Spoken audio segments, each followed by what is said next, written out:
Tara par, maggagawa tayo ng gatang baboy ngayon par. Kumbaga parang Bicol Express tapos lalagyan natin ng crab paste to par. Kung tutusin parang Bicol Express nga pero ang gagamitin natin crab paste hindi na alamang par. Par, sisimulan na nga natin to. Magpiprito muna ako ng mga talong. Yung gusto ko dito sa talong par, yung medyo sunog-sunog na par. Yung ganyan yung tipo par. Para kasi sa akin, mas masarap yung talong kapag medyo sunog-sunog par. Tapos sisimulan na nga natin to sa paggigisa ng bawang par. Same pan lang din na pinagpirituhan ng talong. Tapos lalagyan na rin natin ng sibuyas par. Kapag okay na yung mga aromatics natin at nangamoy-ngamoy na par, pwede na natin lagay yung baboy hanggang sa mag-brown na lang to par. Pag okay na nga yung mga karne natin, imbis na alam ang ilalagay ko, itong crab paste na lang na binibenta natin mga par. Kaya kung naghahanap ka ng crab paste par, PM mo lang ako par, kaya mag-comment ka lang dito. Susunod par, lalagay na rin natin to sa Shopee par. Pag okay na at nahalo-halo natin, ilalagay na natin yung pangalawang gata. Ito na yung gagamitin natin pampalambot ng ating mga karne par. Pag okay na at malalambot na yung karne natin, pwede na natin ilagay yung unang piga ng gata par, dahil nga ito yung purong-puro par at ito ang magpapakrimi sa ating pagkain par. Pag okay na nga yun, ititimplahan na natin ito ng asin, paminta at saka ng seasoning powder par. Tapos na par, hintayin na nga lang natin mag-reduce yung sabaw hanggang sa mamantika na yung mga gata par. Dahil nga gusto ko pag naggagata ako is yung nagmamantika talaga par. Tapos sa uli ko na ilalagay yung sili at yung mga talong na pinirito kanina par. Oo nga pala par, baka pwede maglambing naman sa inyo. Kung napapanood nyo to sa Facebook, sa TikTok, baka pwede follow nyo naman ako dyan par. At kung ikaw ay nanonood sa YouTube par, baka pwede subscribe mo naman ako par. At kung mapapansin nyo meron tayong 5 random comments na laging sina-shoutout par. Kaya kung gusto mo ma-shoutout par, baka pwede mag-comment ka na rin dyan par kung tagasan ka para alam natin kung saan umabot yung video natin par. Ito na.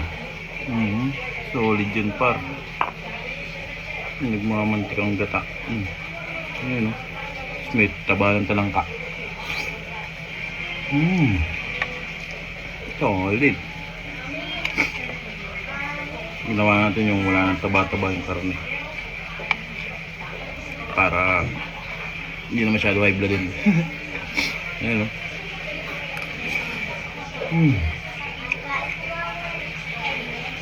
Oh, good.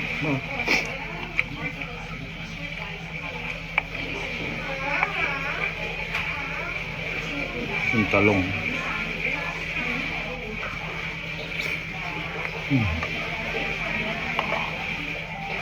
Belum pa. Paano? Kaya ko na ito.